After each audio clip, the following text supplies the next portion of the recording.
Hey youngins, it's me, Ma. So here we are at the Main Street Inn and Suites on Mackinac Island, Michigan, and I feel like I need to talk a little bit about Mackinac Island and the getting here part. So we took the Mackinac Ferry Company ferry. It was $28 a person.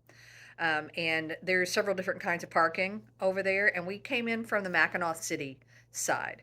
And so there is free parking, yes, but it's a pretty long walk from one parking lot to the next. And then there's up close parking, which is $30 a day.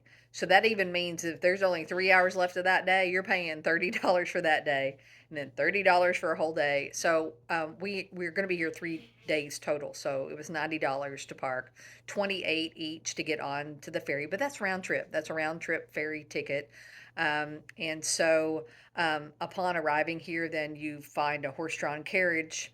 If you can't make the walk up to the Grand Hotel to get up there, and then we took a horse-drawn carriage back down from the Grand Hotel to the Main Street Inn and Suites. The room here wasn't quite ready yet, so we walked around town. So about the main part, the main street of Mackinac Island, it's going to get a little crowded.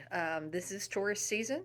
It operates May through the last week of October, and about 500 people live on this island year round, live and work here. There's a school here, there's a village, a community, there's an airport.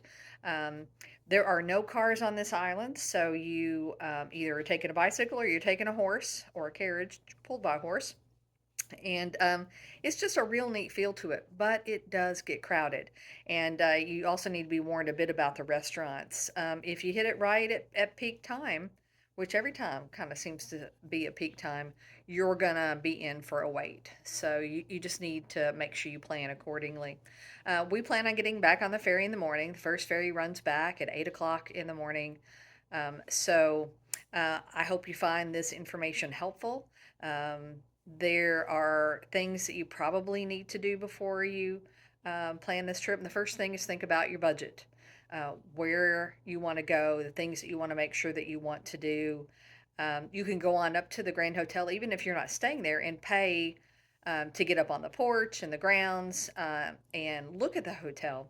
But they don't let you in for free. If you're staying there, of course, you can get in without having to pay extra. But there are lots of other hotels here on the island. There's Airbnbs, there are lots of restaurants, there's a fort that you can um, take advantage of touring, and that is about $17 a piece or $18 a piece to get into the fort.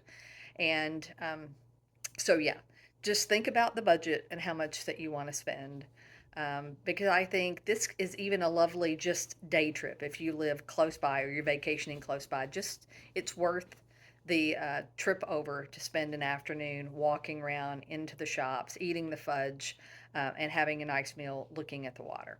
Um, Always look at the weather before you come. So today is June 30th and it's pretty chilly today. And so we've been wearing jackets most of the day. And a woman explained to me earlier who was running one of the shops, she said that part of the reason is because the lake did not freeze over like it normally would to hold in the heat. And now the lake's having a lot of trouble warming back up. And so it accounts for some of the weather pattern differences.